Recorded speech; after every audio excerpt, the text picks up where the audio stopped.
പതാക നാട്ടിയിരുന്ന സ്ഥലം. മസ്ജിദുൽ ഹറാം മുതൽ ജന്നത്തുൽ മുഅല്ല വരെയുള്ള സ്ഥലത്തിന് ബത്ഹാ എന്നാണ് പറയുക.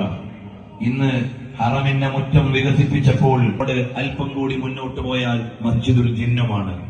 എന്നാൽ ഈ ബത്ഹായിനെ കുറെ കഥ പറയാറുണ്ട്.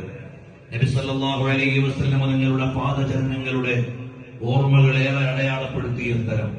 മുറൂറുഹു സല്ലല്ലാഹു അലൈഹി വസല്ലം ബിൽ ബത്ഹായി മഅ ഹലീമത്തി സല്ലല്ലാഹു അലൈഹി വസല്ലം തങ്ങളെ കൈപിടിച്ച് അവിടുന്ന് കരങ്ങളിലേറ്റി നടന്നുപോയ വഴിയാണിത്. മുറൂറുഹു നബി സല്ലല്ലാഹു അലൈഹി വസല്ലം തങ്ങളുടെ ഹുനൈൻ ത്വാഇഫ് സൈനിക മുന്നേറ്റങ്ങൾക്ക് നടന്നുപോയ വഴി. ഹിജ്റയുടെ വഴിയിൽ നബി സല്ലല്ലാഹു അലൈഹി വസല്ലം ഒന്ന് ഇവിടെ വെച്ചായിരുന്നു നടന്നത്. 3 അഖബ ഉടമ്പടികൾക്ക് നബി സല്ലല്ലാഹു അലൈഹി വസല്ലം നടന്നുപോയത് ഇതേ വഴിയിലൂടെയാണ്. ഹജ്ജിന്റെ സമയങ്ങളിൽ പലപ്പോഴും നബി സല്ലല്ലാഹു അലൈഹി വസല്ലം തങ്ങൾ ഇതുവഴി പോയിട്ടുണ്ട്. ഈ സ്ഥലത്തിനാണ് യഥാർത്ഥത്തിൽ ബത്ഹാ എന്ന് പറയുന്നത്.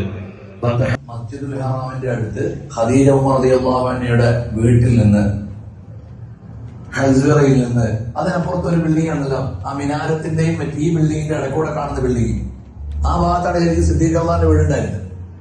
അവിടുന്ന് നേരെ നബി സല്ലല്ലാഹു അലൈഹി വസല്ലം കടന്നു വന്ന വഴിയാണിത്. ഇത് ഹജൂനാണ്. ഈ വഴി നബി സല്ലല്ലാഹു അലൈഹി വസല്ലം മുന്നോട്ട് പോയി. അപ്പൊ ഹിജ്റയുടെ സഞ്ചാര വഴിയാണ്.